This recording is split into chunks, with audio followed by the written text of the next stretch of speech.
But I think the main things is at the end of the day, volleyball is volleyball. It's in the same 9x9 court, and the rules are the same. So we. Is that on the back of your shirt? Yeah, it's on the back of the shirt. Beauty. A little free shout out for you. And it doesn't matter who's on the other side of the net. You need to still execute to the best of your ability if you want a chance to win.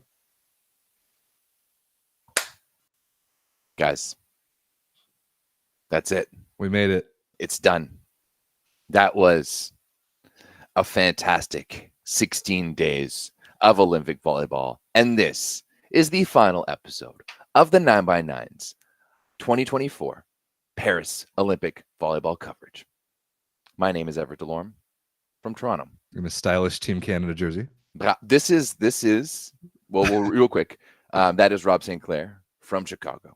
And this is the 81 square meters. I put on the sling for this show just for you guys. Yeah, people should know. This community knows and respects the volleyball world. We don't give them all the privileges, but this is the 81 square meters of the best volleyball coverage on the internet, and we are about to break down the final day and the finals and the final moments of the 2024 Paris Olympics. Rob, you mentioned my jersey. This is actually like a one-of-one Konrad Lineman jersey that was made for Team Canada for the 2008 Beijing Olympics. And then Konrad Lineman and Aaron Cadu failed to qualify just at the last second. They were like one spot out, but Nike had already made the jerseys, and I've got one of them. It's pretty dope. Sweet jersey. I remembered it completely as I knocked over a box and it kind of spilled out earlier, and I was like, oh damn, that's a nice one, and it was just out here. But Rob, it is done. It is over. We have a new Olympic champion. For the first time in their history, they are leaving the Olympics with a medal. For the first time in their history, they are leaving the Olympics with a top 4 finish. But more importantly, for their first time in their country's history, it is their 7th indoor volleyball medal, first with the women and first gold ever for Italy at the Olympic Games. And they did so in dominating fashion. Absolutely dominating fashion. They destroyed my United States today, and I am okay with that, Everett. That is where I will start for the people. 3-0, 25-18, 25-20, 25-17. Not even close. Not even close. The United States did not play well, but all the credit needs to go to Italy for being the most dominant team in the tournament and for going 18-1 in sets at the Olympic Games. Gross. They lost their second set of the entire tournament, 26-24, to the Dominican Republic in pool play, and never looked back. Never, ever. It was a fantastic performance for them all the way through, dominating. Paolo Agonu, 11 points in the first set. Ridiculous. 8 for 13 with 3 blocks. Gross. Just gross. Up and down this roster, they dominated. Denesi, far in the middle, lovely. Awesome. Oro, fantastic. Miriam Silla. Best tournament of her life. Yuck. Yeah.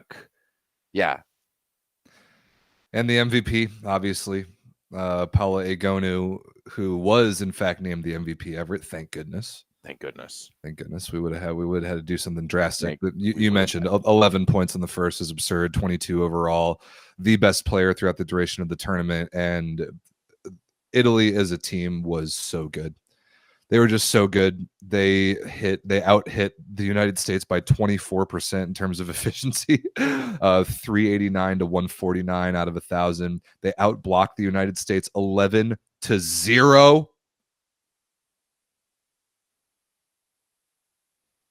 And in every phase, they were just a better and more dominant and more complete and more Olympic gold medal worthy team. Straight up. Yeah, I can fully attest to that. They were just better. All around better. They were.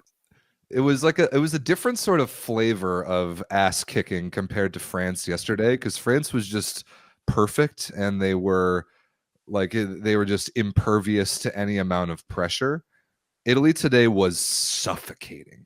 Yeah, the U.S. had no ability to do anything from the hop. Serve receive was mad. The setting distribution was mad. Offensively, they just couldn't keep up with what Italy had to do. And I mean, for me, it was like yesterday. It was so hard for Poland to steal a point. Today it was hard for the U.S. just on side out. Yeah, it was hard for them to score a regular point. Right, especially in that fifth set. Lot of hitting errors. Yeah. Five blocks for the Italians in that fifth set. The first set, the third set. The third set. Third set. Yeah, 5 blocks. There were not 5 sets in this match. No, there was not five sets at all. And yeah, they were just straight up better. Like even in that third set, you could see the US try to generate something, but it just wasn't happening. They weren't executing Rob the cleanest, was the US, and they were going to need to execute in a perfect fashion. And we just really didn't see any of that from the US in the finals. Like this was not the same American team that we saw in the quarterfinals or the semifinals in the finals today.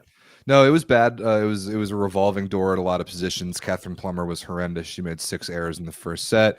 The meme almost held up for the entire tournament, Everett, except at the very end of the first set, we actually did see Catherine Plummer and Kelsey Robinson-Cook on the floor at the same time. It completely didn't matter. Avery Skinner didn't have it. Jordan Larson did her best, but she wasn't going to move the needle. The middles were okay, but didn't have that impact. Annie Drews was not very good. Neither of the setters, particularly Jordan Poulter, was not very good.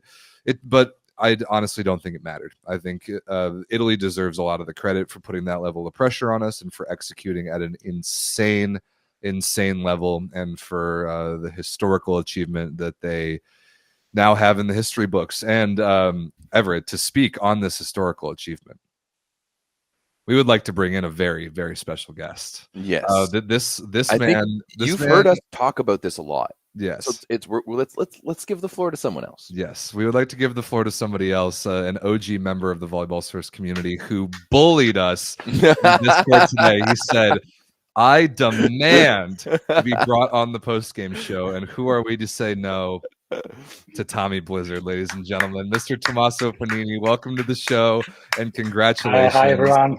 Congratulations. Thank you very much. Seriously, you kicked the shit out of my team, and you deserved it. Well, to be fair, not just your team. Yeah, you destroyed everybody. Tommy, tell us about, first of all, where are you? Where did you watch this game, and what were your emotions like during the game? And then tell us, like, sort of on a more broad level, that like the significance of what this means to Italian volleyball. Well, okay, let's start from the beginning. Right now, I'm in the Bolognese not Alps, but mountains, and I'm at my parents-in-law house, and I was a bit anxious about it because I watched all the other games in my home in Bologna. So as much as I'm trying to be a rational guy, when it comes to sports, everyone, throws his or her rationality out of the window. The superstitions watching the final, very real. Watching the final in a different venue, I said, "Am I really gonna do that?" And then I said, "Screw it." And then here's me. And about the rest, I don't know. It was for me, it was a very emotional one because. As much as I'm attached to our boys national team, which again I deeply love, maybe the fact that I don't really have a favorite club in the women's league made my attachment to the women's national team even stronger. Also, because there were other factors involved. For example, volleyball, unfortunately, doesn't have the coverage it deserves in Italy, despite having arguably the 2 best leagues in the world. With Poland in the men's and Türkiye in the women's, but they still get like page 40 or something in the sports newspaper. The TV coverage is awful, and so on and so forth. And it's like Italy remembers that there's volleyball only when the national team season is on, and not always in the best of ways. We are all disappointed that we didn't get a medal in the men's team, but I read some articles that were simply horrifying, and not by the first guy who came up, who found himself a keyboard and a place to write, but from the most one of the most followed volleyball only websites in Italy said that it was a bad managed team. They should have brought Zaitsev, to which I said, are we watching the same game? Did you found out?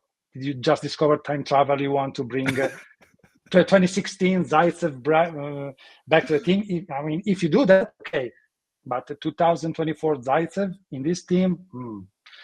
But back to the women's team. I mean, they have issues that go beyond volleyball. I mean, I'm sure you all know that Paola Egonu unfortunately has been targeted by some awful and racist insults also among some politicians. So there's always this kind of tension when the women's team plays, because you fear that the first false step they take, all those vultures, and I'm sorry to vultures for the offense, but they're gonna jump up and say that they are awful stuff. So this was for us that believe otherwise. It was a great liberation, and also those things aside, as a volleyball fans, it was finally some great trophy that I think this team is searching for until 2018, when they showed themselves to the world with that world championship that we lost at tiebreak versus a super team like Serbia was back then. And then they still they always lacked something, probably more mentally than technically. So yes, big kudos to Mr. Julio Velasco, who did an incredible job with this team, not only mentally, and we'll have time, I think, to speak about it, but also technically. I think we'll go more in depth about that, but if you see how much Egonu dropped her percentage rate was, if you think about the time he had to work with her, he said almost also none. he said in the post-game interview, you usually prepare Olympics 4 years in advance. I had only 4 months. And if you think how not only Egonu, but especially Egonu, since she's the star of the team, how she dropped her rate, how she's more effective in blocking. For blocking, maybe you should thank also Mr. Giovanni Guidetti as well.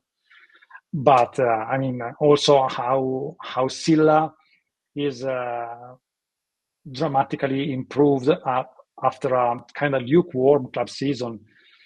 But I think Velasco's biggest contribution to the team was clarify everyone's role.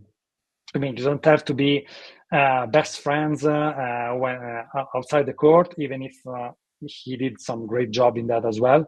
But you know what your role is. And it's not easy to say to Ekaterina Antropova that, as we talked about, she's probably arguably, but not even that arguably, top 5 opposite in the world. You are a reserve, because right now Egonu is maybe not that much, but she is better than yours all around. But you're going to get your chances. Egonu is not untouchable anymore. If she plays bad, you're going to go in. If she's not playing out of her mind, you're going to get the double sub with Cambi. And even Cambi, she knew she's not the second best setter we have in Italy, but you get the role as backup setter better than maybe Malinov or Bosio or other setters. And all the other players, take Lubian. Lubian had a terrific season in Italy. She was barely out of the bench in this tournament, but no complaint, no nothing, even when Farr was hitting flies on first tempos. She knew that she will eventually have come, and she didn't protest, she didn't do anything. So, I think, big kudos to Mr. Julio Velasco. Well said. The definition of roles and the encouragement of buy-in from that team to embrace everything that he had put in an incredibly short amount of time is like really nothing short of remarkable. And like Everett and I have been saying, the pieces were there. The talent has always been there, with Egonu and otherwise. The talent is there, but to repair the damage done by Emperor Stooge Davide Mazzanti from last year. I'm stealing Tommy's. He who shall not be named. I think it was you, Tommy, referred to him as Emperor Stooge today, and I really like that. And I'm gonna stick with it. To repair that level of damage and to prepare this team to get them to this level, and then to have them be mentally ready to perform at the Olympic Games is amazing. It's amazing.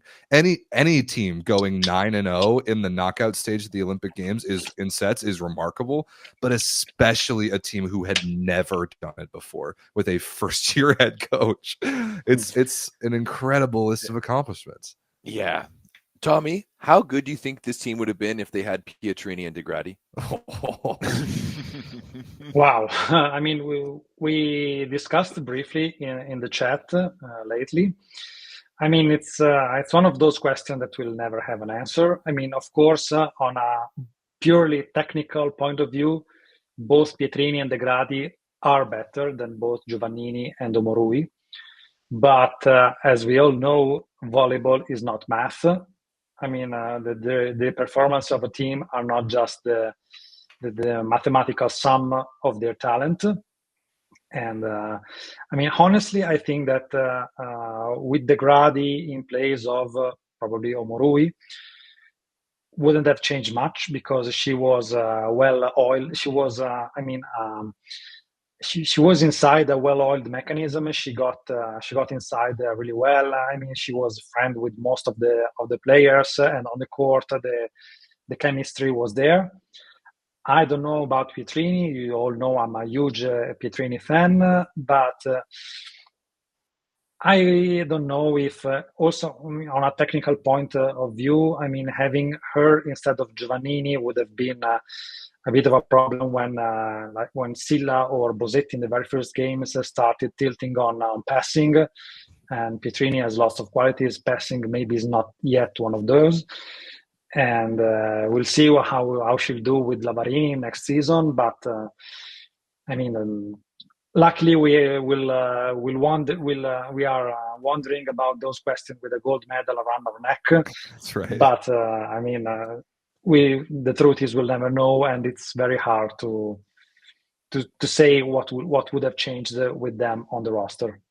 What was it that impressed you most about the way that the team played and the way that they conducted themselves mentally throughout the knockout stages? I mean, you took down Serbia with Tijana Bošković, Türkiye with Melissa Vargas, and a team in the United States who, like, we did not play well today, but we know how to get it done at the Olympic Games. And, and still the defending Olympic champions. Exactly. So what was the most impressive thing to you as an Italian fan about the way that your team did that? Oh, you mentioned the fact that we lost the second set of our Olympics and then no more. I think this set might be more importantly than you think, because if you think about it, that set was the reason we ended up in the arguably the hardest side of the knockout stage. That's a great point. You got the 2 seed instead of the 1 seed because of that True. 1 set loss. I forgot about that. Yeah. Wow. And so I think many people complained saying, for 1 set we get Serbia, and if we win we get likely Türkiye. And while Brazil has like Dominican Republic, with all due respect, and maybe they underestimated the United States as well, I guess. But I think that was the key, because many other teams, especially if you're facing Serbia, that is kind of we call it black beast in Italian. I don't know if it was the corresponding expression in English, but I mean they kicked us out of in 2008, in 2019, and also the last Olympics. And those last 2 defeats were brutal, were really brutal. So even if we eventually beat them in the 2021 European Championship final, I mean, some people still say, okay, but Mihailovic wasn't there. Boskovic has a sore shoulders. I mean, it wasn't really a fair match, but this time Boskovic was healthy. I mean, all the pieces were there for Serbia, and still we 3-donked them. And I think that was kind of maybe the switch. I heard Caterina Bosetti's interview after today, and she said we were much more tense. We were much tenser before Serbia because we were. Well, she didn't say why, but they were much tenser against Serbia, and even against Türkiye. Maybe they were still reminiscing of the European Championship final they lost while being up to 1 and 17-13 in the fourth set, if I remember correctly. And but in the final, they said we weren't that tense, maybe because we kind of knew that it was the right moment. I mean, we had all the respect for the United States, so we didn't underestimate them, but we were just feeling calm. And I think that removing those two boulders from their shoulders was big from them. Not like, how do you say in English? Not complaining about bad luck. We just lost one set and we get Serbia and Turkey, but saying, okay, this is the hand we are dealt. We are playing with this with the hand we are dealt. And again, kudos to Mr. Velasco, because I think that he did a great job in making the girls accept that, hey, this is the hand you're dealt. This is the hand you're dealt with. Just play with the cards you're given. Not stop bitching about being on. Can we say bitching on this? You can say whatever you want. Tommy, you heard me say literally everything. You could say bitching. I don't know. I just ask.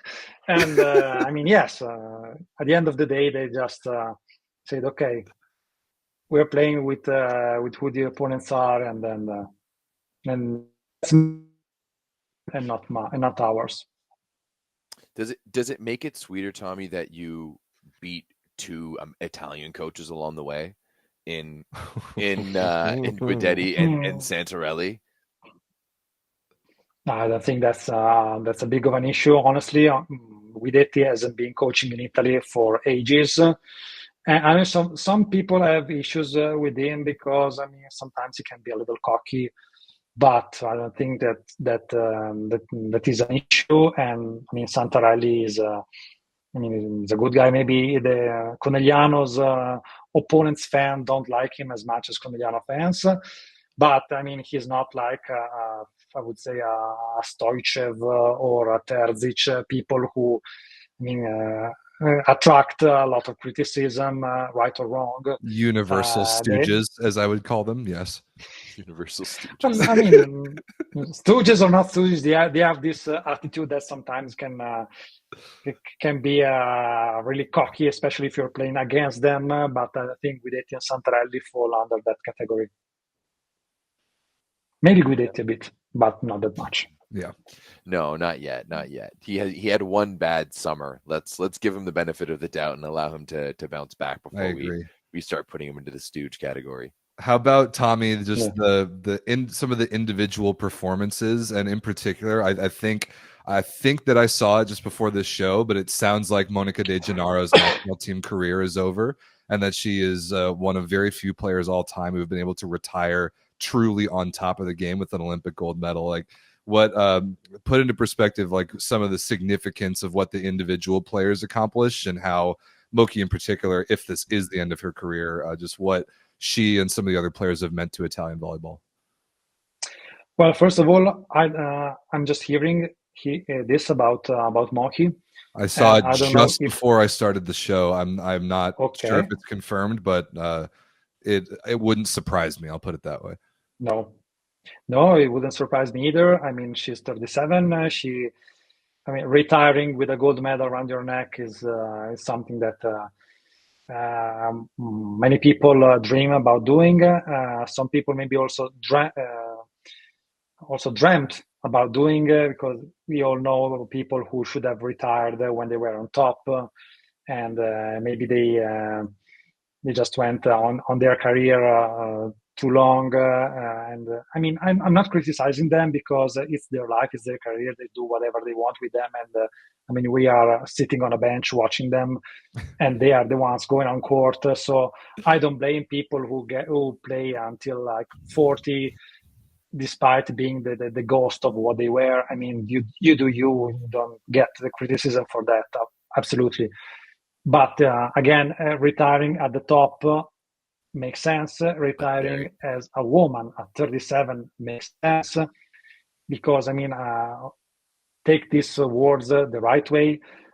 I mean, it's understandable if at this point of your life, personal life, you may want more than just volleyball. I mean, the biological clock is a reality. Maybe she wants to like take a step down, have children with his husband, Mr. Santarelli. We don't know about that. Just of course, it's just an option. I'm not saying that she should do that or anything else. I'm very cautious about that, because I know culture wars can start from the very most stupid things in those days, and but aside from that, it makes sense from her retiring. And about the second question, I think the most impressive performance I saw individually. I mean, of course, there's a lot to pick from, but I would say the third set of Italy versus Türkiye means Sara Louise Afar, Yes, who played like an absolute ghost in the first two sets. She went 0 for 0 in the first set, 2 for 5, if I remember correctly, in the second. No blocks whatsoever. The last 5 points of Italy are all far. Even Silla, who scored the match-winning point, she was set by far, and she went on that incredible blocking run. Yeah, and those I mean, two doing late that ones on Melissa Vargas to seal the yeah. Yeah, that was incredible. I mean, going on that run after being a ghost all game long, I think that requires some very strong mental work. But I will say this about her: if she doesn't have mental strength, nobody has. I mean, we're talking about a girl who is not even 24. She will be 23 in September. Wow. And Two already horrific knee injuries. She went to 2 surgeries for ACL surgery, and some athletes need just one to be not only be the athletes they were anymore, but this is a potentially career-ending injury. And she went over there twice, and she's better than she used to be. I mean, how mentally strong you have to be for being like that? Of course, you have to be physically healthy as well, because some people do not recover for physical reason, not just mental reason. So kudos to all the surgeons she had, and all the medical care she had, top notch. But also to her mental strength. I think she was absolutely out of her mind. I mean, her boyfriend, who I follow because he's a basketball player, always remarks that, and of course he knows her better than we do, and of course he's her boyfriend, so he has a sweet spot for her. But he always repeats the fact that she has an iron will, and she's a born fighter. And I'm really, really, really happy that she could have gold. Wow, Tommy, does this win spurn more expectations for this team, for your country?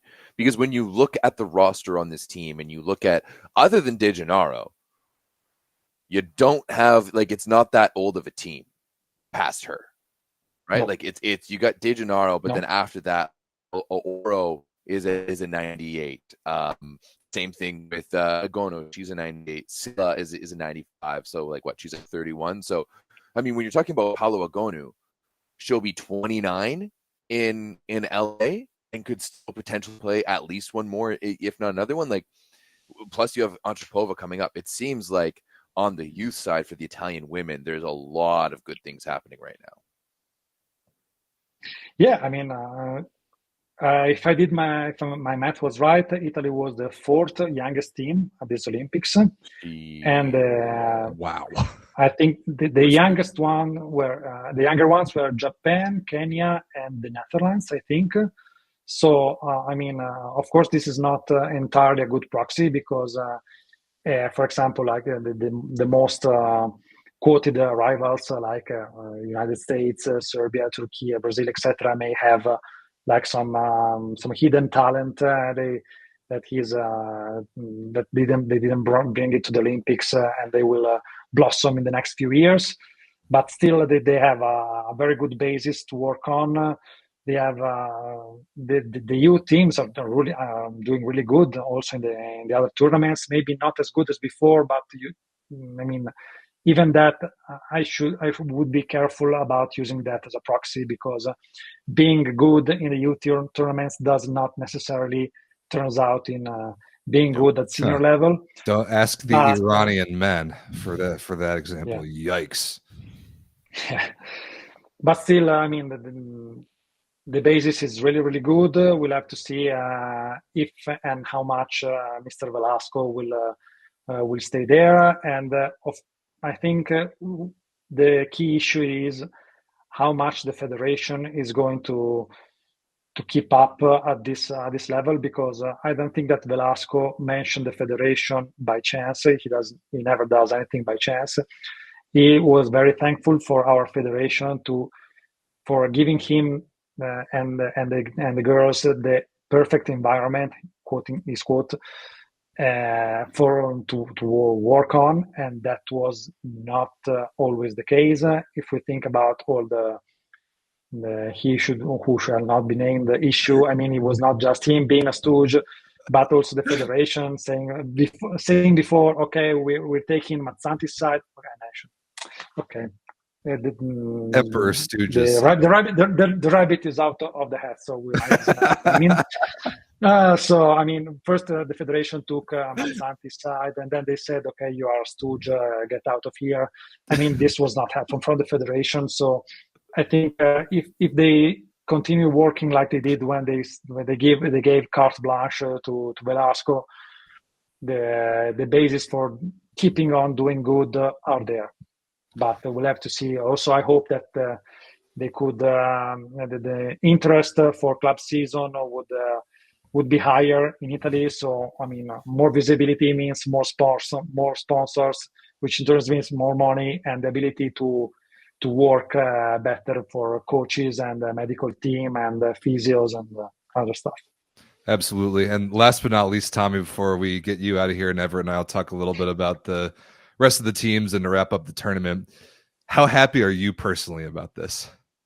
I'm extremely happy.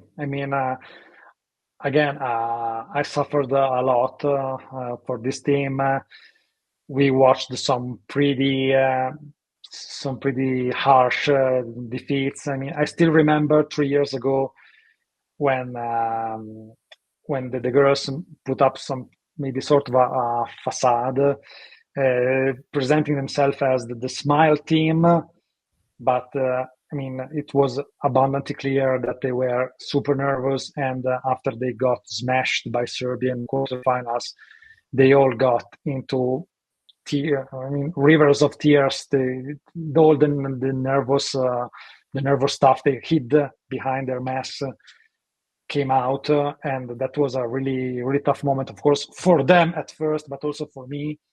And I think through all these defeats, I developed a really strong attachment to them, and watching them finally cry for happiness and not for the nth defeat that was unexpected or somehow avoidable made me almost cry with them. So yes, I'm really, really happy. Good. There's a lot to be happy about the way that team played and the accomplishment that is an Olympic gold medal. So tremendous congratulations again. And thank you for being such an advocate for Italian volleyball and for being awesome in our community and for the memes and the memes and the trash talk and the memes and the memes and the memes. I like that. And the people are already looking forward to the annual Tommy Blizzard Superlega previews. So we will have Tommy back on in a couple months to talk about club season. But Tommy, go get out of here and go drink. Go drink. Go celebrate. You have some partying to do, bro. Yes, you do.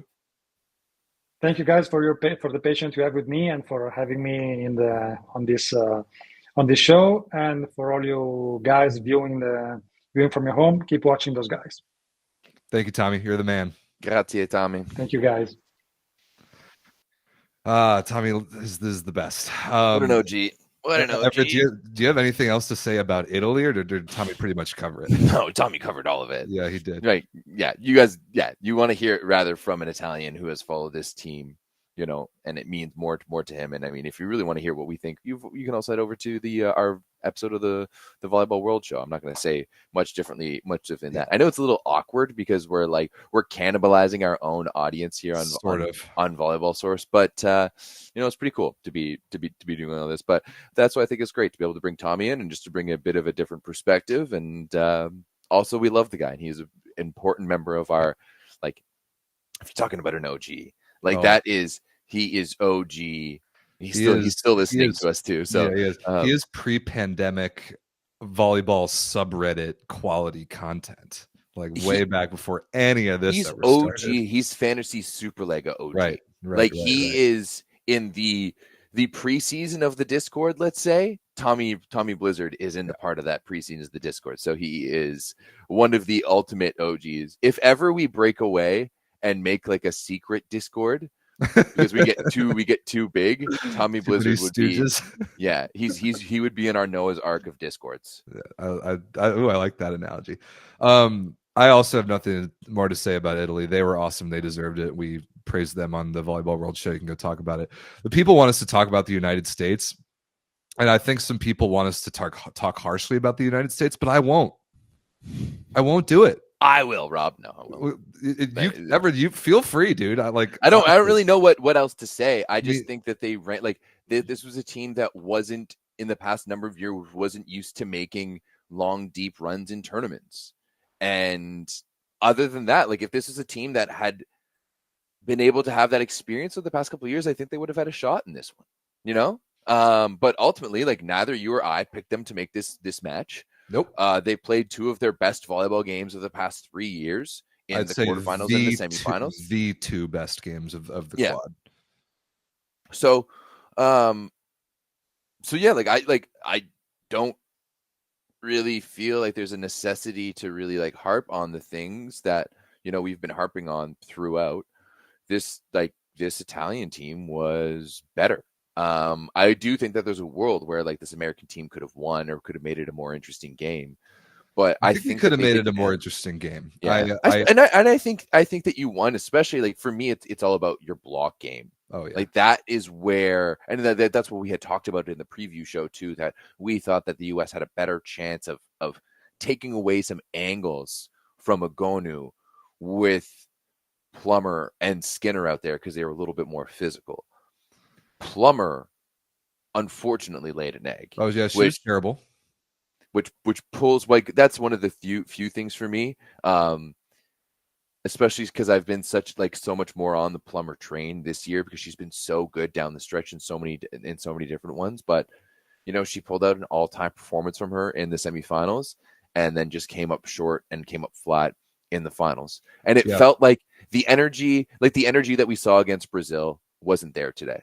The energy that we saw against Poland wasn't there today from this team. And so, yeah, I think ultimately, if you're the United States and what was it?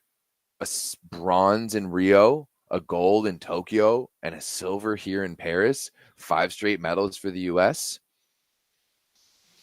Yeah, that's great. I agree.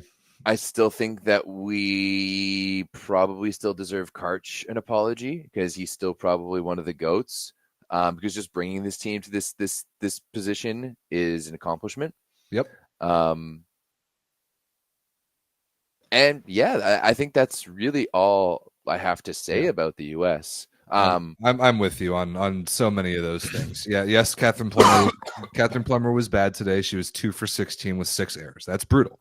That's okay because we do not get an Olympic silver medal without her. She was the best player in that Brazil match in the semis, just like Everett said. Same thing with all the other individuals, like what Jordan Poulter has gone through after a horrendous knee injury, and she was also not good today, but she played her 2 best matches against Poland and Brazil. Avery Skinner in her first Olympics was a big reason why we won silver. Both the middles, Annie Drews had an awesome tournament up until today. Justine Wong-Arantes was awesome, really throughout. Like, I am thrilled with silver for this team because of the expectations coming in that after a frankly a miserable quad of results for this team. Yeah, miserable. Like, the only medal that we won was silver at Norseka, and that might be the worst result of them all, honestly.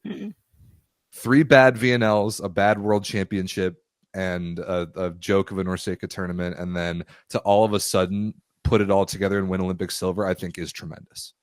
I think it's tremendous, and I think every one of those players who was a part of that quad and all the poor results will look back on this as a huge accomplishment, and so do I. So I'm not going in on Karch. I'm not going in on any of the little details. I'm not going to nitpick the decision making in the gold medal match, because our whole team, top to bottom, didn't have it today, and Italy did, and that's it. They smoked us from the first serve, and we're going home with Olympic silver, and honestly, I'm stoked about it. My big question, Rob, is not about now, because let's be honest, this is the end of this team. This is going to be the end of this version of Team USA. So what comes next? What is the move? Dude, and I think that I have no idea, because right now in American volleyball, it is one of the craziest and most interesting times. This is what I'm saying. This is what I'm saying. Like, how does 2 pro leagues competing impact the American national team? With all of the talent that's been coming up over the past few years? How are we going to see a change in this team? Is Karch going to continue being the coach? I'm going to assume Karch is going to continue to be the coach. Does America make a move to change their style of play to kind of like compete with the European style? There's so many question marks. I think that's the thing for me. Everywhere else, like, you look, like, Gabi's still young. Like, Brazil's still going to be sick for a while. Italy's still real young. They're going to be sick for a while. Türkiye, still pretty young. Yep. They're going to be sick for a while. Serbia, you're going to have some issues. We'll talk about they need to figure it out. We'll talk about you at another time. Especially, did you see Guidetti coming out and basically saying like taking blame on his Instagram? He's done. He's like, I don't know about fire, but they didn't renew his contract, so he's out. Yeah, but on his Instagram, he like posted, and it was just like this was a beautiful team and a beautiful country. Don't let this result take away from what they've done over the past few years. A lot of mistakes were made along the way, and in including mine, like basically. And it's just whatever. We're not talking about Serbia for the long term. For the United States, there is so many unknowns. Starting with our federation is going to have a new president by the end of this year. That maybe. Yeah. Who knows about the coaching? Who knows about the 2 competing professional leagues? Who knows about the continued development of the NCAA and how, like, maybe the new CEO USA Volleyball will choose to change or link or do whatever with the way we develop youth programs for the national team and the way that the NCAA is structured to feed the national. I have no idea. So there will be a lot of time to figure that out, and a little bit of extra bandwidth, because we don't have to worry about qualifying for the next Olympics because we're hosting it in LA. But there's going to be a lot of change, almost definitely, and a lot to follow in what's going on in American volleyball and how it affects our chances to win a 6th Olympic medal in a row. And we have no idea how that's going to go right now. So for those of you who are new to our channel, just this Olympics, don't worry. We are a year-round operation over here, and we will be continuing to follow everything, both in the States and abroad. We'll talk about all that, but for now, there's a lot of unknowns, and I'm not worried about those unknowns right now. I'm worried about honoring a silver medal performance, and I hope the players are thinking the same. Cool. Do you think? Well, I guess they have the closing ceremonies, like, basically that is now. Probably now. Yeah, tonight. It's not nighttime in Paris. Oh, you're right. Yeah, it's only 5 p.m. there. All right, Everett. One last time, let's fulfill some of our obligations and give you all just some. I can up, still Tommy. hear Tommy talking in the back. You're okay, dude. No worries. For the very last time, you all will want to pick up a subscription to VBTV, because after the Olympic Games, all the volleyball that there is to watch is going to be here on this platform. And there's a link in our description to watch it, and there is a promo code VS10 in our description to save you 10%. So you're gonna save some money, and you're gonna want to do that, because now that the Olympics are over, all the volleyball that there is to watch pretty much is on this platform. So especially if you want to follow along with Everett being in Hamburg for beach in 2 weeks. So pick that up. And then Everett, I mean, if there was a way to memorialize the 2024 Olympics, can we get one of these? I want to get one of these. Can someone can we add it into our contract? I think next time, if there is branded memorabilia like this, we need to work it into our contract. Signature Mikasa volleyballs from the Paris 2024 Olympics. It's the official one from the Paris 2024 Olympics. Yeah, and you can only get them in one place, Rob Sinclair. That's right. shop.volleyballworld.com. And we got a link in our description for that. So if you want to honor what was been one of the great Olympic tournaments of all time, the greatest. I'm going to go out on a limb and say I also think it's the greatest, especially with the beach, everything going on at the beach, playing underneath the Eiffel Tower. You almost have fist fights in the gold medal games. You got to love it.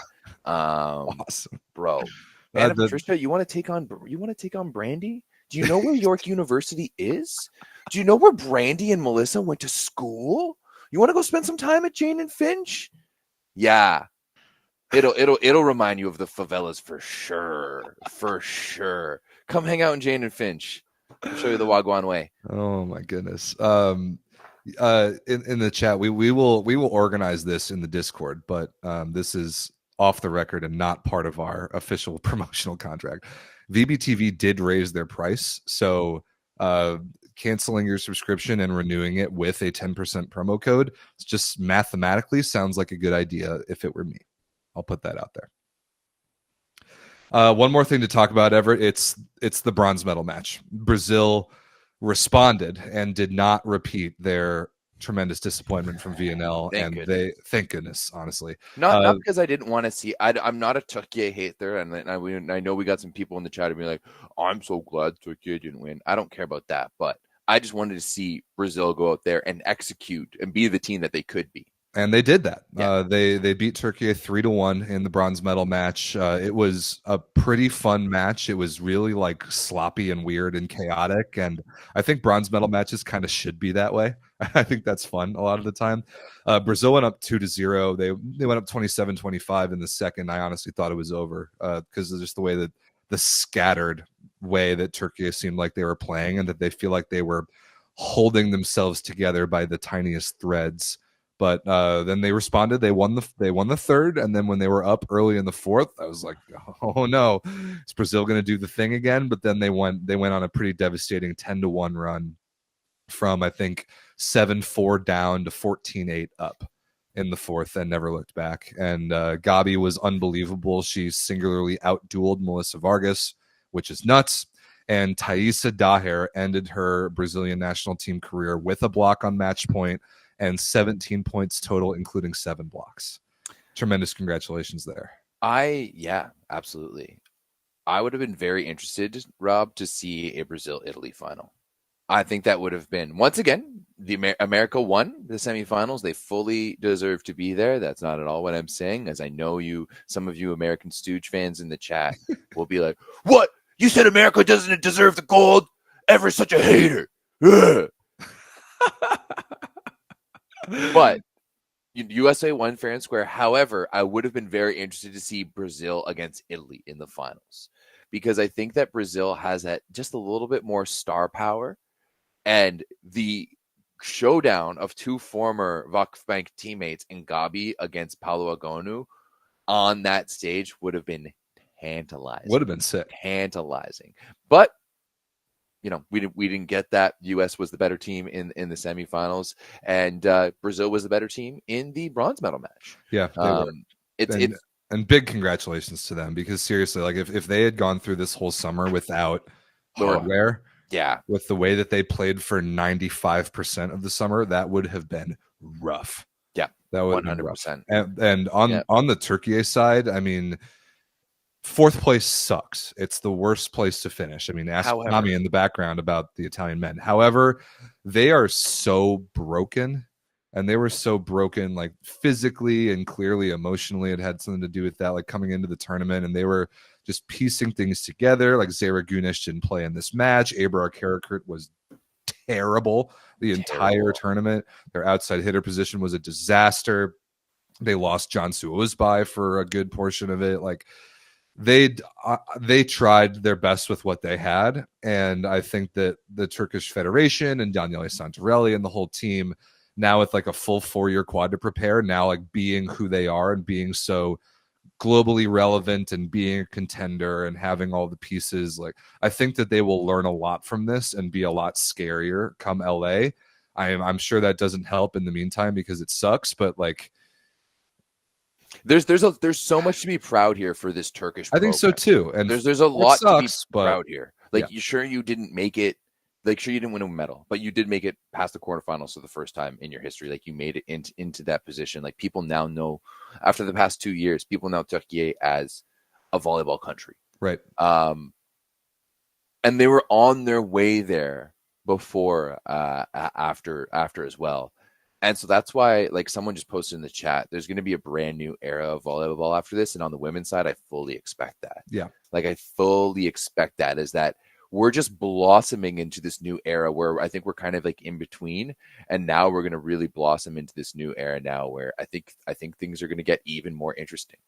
Like, there is so much good stuff happening on the women's side. Yeah, the interest, the money, the level of competition, the star power, the storylines, like it's only going to continue to go up, and Turkey is going to be a serious part of that because of how much their country cares, and therefore how much money there is in the game, which is incredibly good. So I hope that their fan base and their team can hold their heads high, even though fourth place sucks. But like we know their fan base is going to take this horribly. We've already seen it in the chat. Well, I'm trying to be nice to you guys, but if you don't want to see the value in what Turkey has accomplished, then that's on you. They struggled for a lot of reasons, some of which were within their control and some of which weren't. And they finished in the place in the Olympics that feels the worst, but hopefully, like the Italian men, it fuels them towards LA. Yep, absolutely. Well, does that wrap it all up? The last thing we got to talk about, Everett, is the dream team, and we nailed it. We went 8 for 8 in our. No, we nailed it both days. Well, yes. Other people didn't nail it 1 out of the 2 days. Yes, that is a great point. The dream team, really quickly, we've already talked about a lot of these players and a lot of their performances. The best opposite and the MVP of the tournament was very obviously Paula Egonu. The best setter was Alessia Oro. The best libero was Monica De Gennaro. The best outside hitters were Miriam Silla and Gabi. That's the one Brazilian. The best middle blockers were Chiako Bogu and Ana Danesi, second and third in the tournament in blocking, respectively.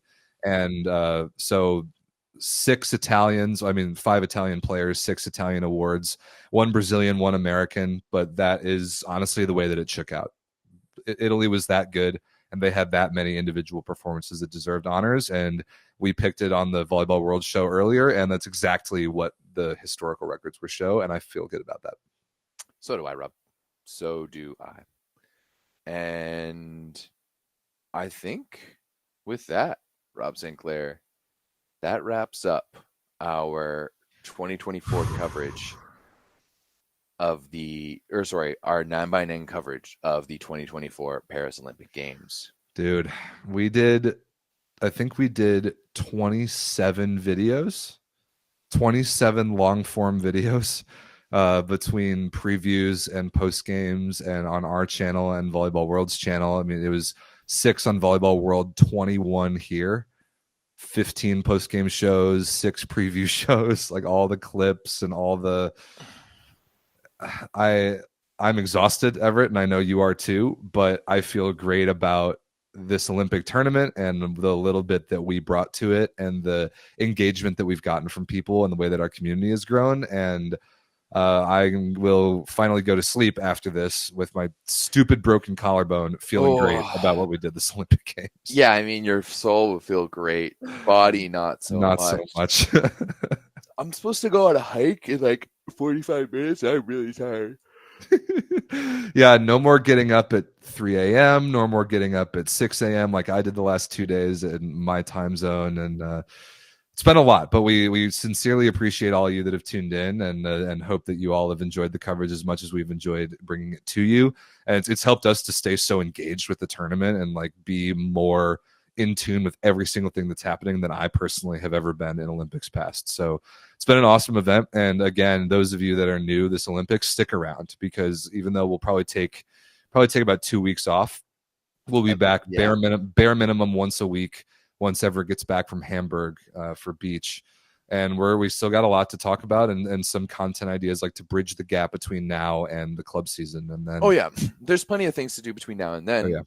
Some ideas we have, like we want to do like some wrap up Olympic stuff. We want to honor some of the people that have retired, some of the players that have retired after the Olympic Games, and talk about their careers and celebrate them, and then preview the club season and talk about club transfers and the individual leagues and all that stuff. So we'll have a lot going on between now and club season starting, but we will take about 2 weeks off. I think that we deserve it. In the meantime, you can go back and watch some of our old content. True. So go check that out. And then we will see you in a couple of weeks. But once again, thank you for everyone who was here or in the Discord or engaging on TikTok or wherever it is. We're really thankful for you guys, and we really appreciate for you guys. And we wouldn't do this if it wasn't for you guys. That's right. Because while we did get paid a little bit of money for this, we're sure as hell not doing it for the money. That's for damn sure. No. Maybe soon, actually. That's a possibility, but we really appreciate every single one of you, and our success is all to you guys. So thank you. Cheers to you all. Happy Olympics. Hope you all have enjoyed it. We're gonna take a couple weeks off, and we'll see you next time. I wish this had alcohol in it, but it's just